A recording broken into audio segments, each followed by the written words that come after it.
இறைவனின் சாந்தியும் சமாதானமும் நம் அனைவரின் மீதும் உண்டாவதாக. எல்லா புகழும் இறைவன் ஒருவனுக்கே. நம்ம தொடர்ந்து நிலவரங்களை பார்த்துட்டு இருக்கோம். இப்போது சில முக்கியமான தகவலை ஒரு தொகுப்பாக பார்க்கலாம். நம்ம மதியானமே ஒரு அப்டேட் சொல்லியிருந்தோம். அந்த அப்டேட்டில் என்ன விஷயம் சொல்லியிருந்தோம்னா, லெபனானில் இராணுவ தளபதியாக இருக்கக்கூடிய ஜோசப் அவர்களையே என்ன பண்ணியிருக்காங்கன்னா ஜனாதிபதியாக தேர்வு செஞ்சுருக்காங்க. அதுக்கு லெபனானில் அங்கே இருக்கக்கூடிய போராளிகளும் ஓட் போட்டிருக்காங்க அப்படின்னு நம்ம சொல்லியிருந்தோமே. அதை பற்றி மேலதிகமான தகவல் என்னன்னு பார்க்கும்போது, முதல் கட்ட தேர்தலில் எலெக்ஷனுடைய கவுண்டில் முதல் கட்ட ரவுண்டில் பார்க்கும்போது ரொம்பவே படுதோல்வியாகத்தான் ஜோசப் அவர்கள் வெறும் 19 வாக்குகள் அப்படிங்கக்கூடிய எண்ணிக்கையில் தோற்றிருந்தாலும் இரண்டாம் கட்ட வாக்கு போகிறதுக்கு காரணமாக இருந்ததே என்னன்னு பார்க்கும்போது, அங்கே ஜெயிச்சிருந்ததே யாருன்னு பார்த்தா லெபனானுடைய போராளிகள் தரப்பிலிருந்து நியமிக்கப்பட்ட ஒரு நபர். ஆனால் அந்த நபரை தொடர்ந்து அமெரிக்கா தரப்பிலிருந்தும் இஸ்ரேலுடைய தரப்பிலிருந்தும் நிறைய அழுத்தங்கள்லாம் கொடுத்து அந்த பதவியிலிருந்து நிற்கக்கூடாதுன்னு சொல்லிட்டு விலக வச்சுருக்காங்க. அதுக்கப்புறம் என்ன இருக்குது, அவர் விலகினதுக்கு பிறகு தான் என்ன பண்ணிட்டாங்கன்னா, லெபனானில் இருக்கக்கூடிய போராளிகளும் இனி வேறு வழி இல்லை, இவர்கிட்ட தான் நம்ம என்ன பண்ணி ஆகணும், நமக்கு தேவையான டீலிங்லாம் பேசணும்னு சொல்லிட்டு அவரை கூப்பிட்டு என்ன பண்ணியிருக்காங்கன்னா ஜோசப் அவர்களை பேசியிருக்காங்க. அப்போ ஜோசப் அவர்களை ஆரம்பத்துலேருந்து லெபனானுடைய போராளிகளே தேர்ந்தெடுக்கவே கிடையாது.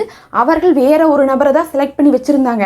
ஆனால் அமெரிக்கா, இஸ்ரேலு, பிரான்ஸு இவங்க எல்லாமே ஜோசப் அவர்கள் தான் வரணும்னு சொல்லிட்டு ஆணித்தனமாக ரொம்ப நாளாகவே ஒரு 6 மாதமாகவே வேலை செஞ்சுட்டு இருந்தாங்க. கடைசியில் பார்க்கும்போது யார் ஜெயிச்சாங்களோ அச்சுறுத்தலுக்கு பயந்து அவர்கள் விலக வேண்டிய நிலைமை வந்திருக்குது. அதனால என்ன ஆயிட்டாங்கன்னா, இப்போ வேற வழி இல்லாமல் போராளிகள் ஜோசப் அவர்கள்ட்ட பேசி, நீங்கள் என்ன பண்ணணும், எங்களுக்கு பதவியெல்லாம் கொடுக்கணும், இந்தந்த நிபந்தனைகள்லாம் இருக்குது, ஏன்னா நீங்கள் ரொம்ப ஒரு படுதோல்வி தான் அடைஞ்சிருக்கீங்க, 121 வாக்கு வாங்க வேண்டிய இடத்துல நீங்கள் வெறும் 19 வாக்கு தான் வாங்கியிருக்கீங்கன்னு சொல்லிட்டு உங்களுக்கு பெரும்பான்மையே இல்லை, நாங்கள் ஓட் போட்டால் தான் நீங்கள் ஜெயிக்க முடியும்னு சொல்லிட்டு பேசிட்டு தான் அதுக்கப்புறம் ஜோசப் அவர்களை ஜெயிக்க வச்சிருக்காங்க. இதுதான் அதை பற்றி மேலதிகமான தகவலாக இருக்குது. இப்போ நம்ம அப்படியே அங்கிருந்து அமெரிக்கா இன்னைக்கு ஒரு அறிவிப்பு கொடுத்துருக்காங்க. அதை பற்றி பார்த்துடலாம். ஈரானை நாங்கள் கண்காணிக்கிறதுக்காக ஆட்களை எல்லாம் நியமிச்சிட்டோம். அதுக்கப்புறம் ஈரானை கண்காணிக்கிறதுக்காக தேவையான உளவு கருவிகள்லாம் நாங்கள் வச்சுட்டோம். அதனால ஈரான் பற்றிய எல்லா முக்கியமான தகவல்களும், அதுவும் அணு ஆயுதம் சம்பந்தமான விஷயங்களும் எங்களுக்கு கிடச்சிக்கிட்டே இருக்குதுன்னு சொல்லிட்டு இன்னைக்கு அமெரிக்கா அறிவிச்சிருக்காங்க. அப்படின்னா நாங்கள் அடுத்தது ஈரான் அடிக்க போகிறோம், அதுக்கு நாங்கள் தகவலையும் சேகரிச்சுட்டு இருக்கோம்னு சொல்லிட்டு பகிரங்கமாக இன்னைக்கு அமெரிக்கா தெரிவிச்சிருக்காங்க. அதே நேரத்தில் ஈரான் என்ன பண்ணியிருக்காங்கன்னா, இன்னொரு பக்கம் ஈராக்கிடம் என்ன பண்ணிட்டு இருக்காங்கன்னா உதவி வாங்கி கொண்டு இருக்காங்க. அதே நேரத்தில் ஈரான் என்ன பண்ணிட்டு இருக்காங்கன்னா, கண்டிப்பாக இவங்க தாக்க போகிறாங்க, ட்ரம்ப் வந்ததுக்கு பிறகு எப்படி ஒரு போர் ஆரம்பிக்க போகுது, அதுக்குள்ளே நம்ம என்ன பண்ணோம்னா ஈரானுக்குள்ளே இருக்கக்கூடிய ரிலேஷன்ஷிப்பை வலுப்படுத்தணும்னு சொல்லிட்டு முயற்சி பண்ணிட்டு இருக்காங்க. ஏற்கனவே சிரியா, ஈராக்லாம் ஈரானுடைய பேச்சு தான் கேட்டுட்டு இருக்காங்க, அதில் எந்த சந்தேகமும் இல்லை.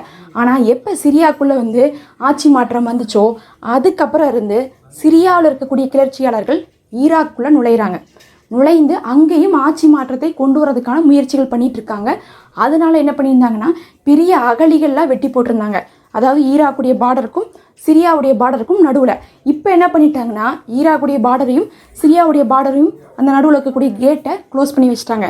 க்ளோஸ் பண்ணி மட்டும் வச்சது இல்லாமல் இன்றைக்கி ஈராக்கிலேருந்து அங்கிருந்த பாராளுமன்றத்துடைய சபாநாயகர் கடுமையான வார்த்தைகளில் அமெரிக்கா விமர்சிச்சிருக்காங்க.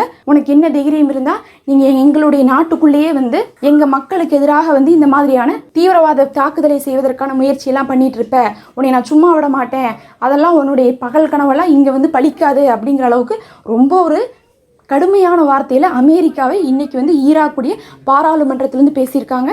ஈராக் இப்போ என்ன பண்ணிட்டு இருக்காங்கன்னா, ரொம்ப உஷாராக இருந்துட்டு இருக்காங்க. ஏன்னா அமெரிக்கா நேரடியாக உள்ள வர மாட்டாங்க. சிரியாவில் இருக்கக்கூடிய குரூப்பை ஈராக்குள்ளே அனுப்பி ஈராக்கில் பிரச்சனையை மூட்டினா ஈராக்குள்ளேயே நிறைய குரூப் இருக்காங்க, அவங்களுக்கு ஒரு சப்போர்ட் கிடச்சணும், அவங்களும் மறுபடியும் என்ன பண்ணுவாங்கன்னா வெடிச்செழுந்து சண்டை போட ஆரம்பிச்சிருவாங்க. எப்படி சிரியாக்குள்ளே நிறைய குரூப் இருக்கிறாங்களோ அதே மாதிரி ஈராக்குள்ளேயும் நிறைய குரூப் இருக்கிறாங்க. எல்லாரையும் கண்ட்ரோல் பண்ணி தான் அங்கே இருக்கக்கூடியவங்க ஆட்சி செஞ்சிட்ருக்காங்க. எப்படி ஆசாத்துடைய ஆட்சியில் மற்றவங்களாம் இருந்தாலும் முன்னேறி வர முடியாமல் இருந்தாங்களோ அந்த மாதிரி அங்கே இருக்கக்கூடிய கிளர்ச்சியாளர்கள்லாம் அங்கங்கே தனித்தனியாக தான் இருந்துட்டு இருப்பாங்க. அத்தனைக்கும் நிறைய பயங்கரவாத அமைப்புகள் சிரியாக்குள்ளே இருந்த மாதிரி ஈராக்குள்ளேயும் இருந்துட்டு இருக்காங்க.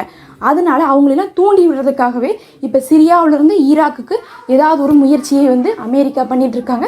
அதுக்கு இன்னைக்கு ஈராக் நிறைய முன்னெடுப்புகளை எடுத்திருக்காங்க, வழிகளையெல்லாம் அடைத்து மிரட்டியிருக்காங்க. இந்த நேரத்தில் தான் ஈரானுடைய ஆயத்துல்லா கொமேனி அவர்கள் ஈராக்கிட்ட பேசுகிறாங்க. நீங்கள் வந்து எங்களுக்கு ஒத்துழைப்பு கொடுக்கணும், நாம் ஒத்துமையாக இருக்கணும். ஏன்னா வந்து நாமளும் வந்து ஒத்துமையாக இல்லாமல் போயிட்டோம்னா என்ன ஆயிரும்னா அது அமெரிக்காவுக்கு சாதகமாக போயிடும். இப்போ ஏற்கனவே சிரியா கைவிட்டு போயிடுச்சு, இந்த நேரத்தில் வந்து ஈராக்கும் போயிடுச்சுன்னா கஷ்டம்னு சொல்லிட்டு ஈரானுடைய ஆயத்துல்லா கொமீனி அவர்கள் ஈராக்கில் வந்து அங்கே இருக்கக்கூடிய பிரைம் மினிஸ்டருக்கு வந்து அழைப்பெல்லாம் கொடுத்துருக்காங்க. பத்தாவதுக்கு ஈரான்லேருந்து அங்கே போய் ஈராக்கில் போய் வந்து சந்திப்பெல்லாம் நடத்தியிருக்காங்க. இப்போ ஈரானும் ஈராக்கும் உறுதியாக கைகோர்த்து நிறைய அறிவிப்புகளை கொடுத்துட்ருக்காங்க. ஏன்னா அடுத்த அடி அப்படிங்கிறது அமெரிக்காவில் ட்ரம்ப் வந்ததுக்கு பிறகு ஒன்று ஈரானுக்குள்ளேயும் இன்னொன்று ஈராக்குள்ளேயுமாக இருக்குது. ஈராக்கையும் அடிக்கிறதுக்கு இப்போ திட்டம் போட்டாங்க. ஏன்னா ஈராக் வந்து கொஞ்சம் கூட ஒத்துழைக்க மாட்டேங்குது.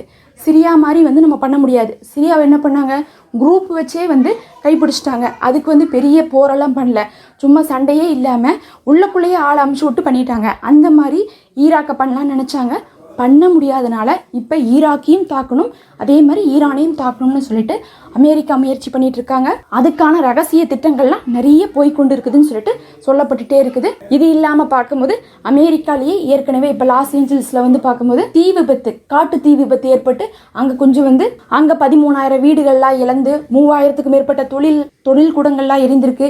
அது இல்லாமல் நிறைய இழப்புகள் அங்கே ஏற்பட்டுருச்சு. கிட்டத்தட்ட வந்து 10,000 கிலோமீட்டர் தூரம் வந்து அது அழிஞ்சுதான் கிடக்குது. அதுவும் இன்னைக்கு ரொம்பவே கவனிக்கப்படக்கூடிய ஒரு பெரும் பேசுபொருளாக மாறி இருக்கு.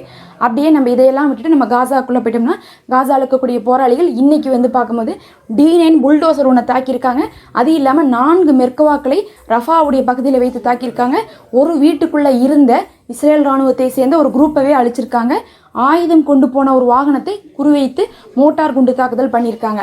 தொடர்ந்து அங்கே தாக்குதல் நடந்து கொண்டு தான் இருக்குது. புது ஆயுதங்களை மண்ணிலிருந்து எடுக்கக்கூடிய காட்சிகள்லாம் வந்து பார்த்தா வீடியோவாகவே அவங்க வெளியிடுறாங்க. எதுவுமே பார்த்தா புதுசாலாம் இல்லை, நிறைய மண்ணெல்லாம் தான் ஒட்டியிருக்கு. அப்படியே குழியை தோண்டி அந்தந்த இடத்துலேருந்து ஆயுதத்தை எடுக்கிறாங்க, தாக்குறாங்க. ஆனால் இஸ்ரேல் ராணுவம் அங்கே தான் சுற்றிட்டு இருக்காங்க. எல்லா அதிநவீனமான மிஷினையும் வச்சுருக்காங்க. பத்தாவதுக்கு ரோபோட் வச்சு தான் அங்கே தாக்குதலை நடத்திட்டு இருக்குது இஸ்ரேல் ராணுவம். ஆனால் அங்கே இருக்கக்கூடிய குண்டுகளை கூட நிலத்துலேருந்து கண்டுபிடிக்க முடியல. அந்த அளவுக்கு தான் இவங்களுடைய டெக்னாலஜி அப்படிங்கிறது இஸ்ரேல் வந்து காசாக்குள்ளே யூஸ் பண்ணிட்டு இருக்காங்க. இவங்க எதெல்லாம் யூஸ் பண்ணுறாங்களோ அது எதுவுமே பிரயோஜனம் இல்லாமல் தான் போயிட்டுருக்கு. பொதுமக்களை அழிக்கிறதுக்கு தான் பயனாவதோ தவிர இவர்களுடைய பிணை கைதிகளை காப்பாற்றுறக்கோ இல்லை அங்கே இருக்கக்கூடிய போராளிகள் வைத்திருக்கக்கூடிய ஆயுத கிடங்குகளையோ கண்டுபிடிக்கிறதுக்கு எந்தவித பலனும் இல்லாமல் இருந்துட்டு இருக்கு. இது இல்லாமல் வெஸ்ட் பேங்க்லையும் என்ன பண்ணியிருக்காங்கன்னா, அங்கே இருக்கக்கூடிய போராளிகளும் தொடர்ந்து தாக்குதலை நடத்தி கொண்டு இருக்காங்க. இன்னைக்கு அங்கே ஒரு மெர்கவாக்கள் வந்து அழிக்கப்பட்டதாக வந்து வீடியோ வெளியே வந்திருக்கு. அதே மாதிரி இன்னைக்கு ஜும்மாவுடைய நாளாக இருக்கனால தொழுகை போயிருக்காங்க. தொழுகை போனவங்களை உள்ளே விடாமல் நிறைய வந்து என்ன பண்ணியிருக்காங்கன்னா ரெஸ்ட்ரிக்ஷன் போட்டிருக்காங்க. 40 வயசுக்கு மேலே மட்டும் தொழுதுருக்காங்க. மிச்சவங்கள்லாம் வெளியவே இருந்துட்டு முடிந்த அளவுக்கு போராடிட்டு என்ன பண்ணிட்டாங்கன்னா வெளியவே தொழுதுட்டு போகக்கூடிய காட்சிகள் வெளியாகிருக்கு. ஒவ்வொரு வாரமுமே அக்ஸாவில் வந்து வெள்ளிக்கிழமை வந்துட்டா இதே போராட்டமாகவே இருந்து கொண்டிருக்கு.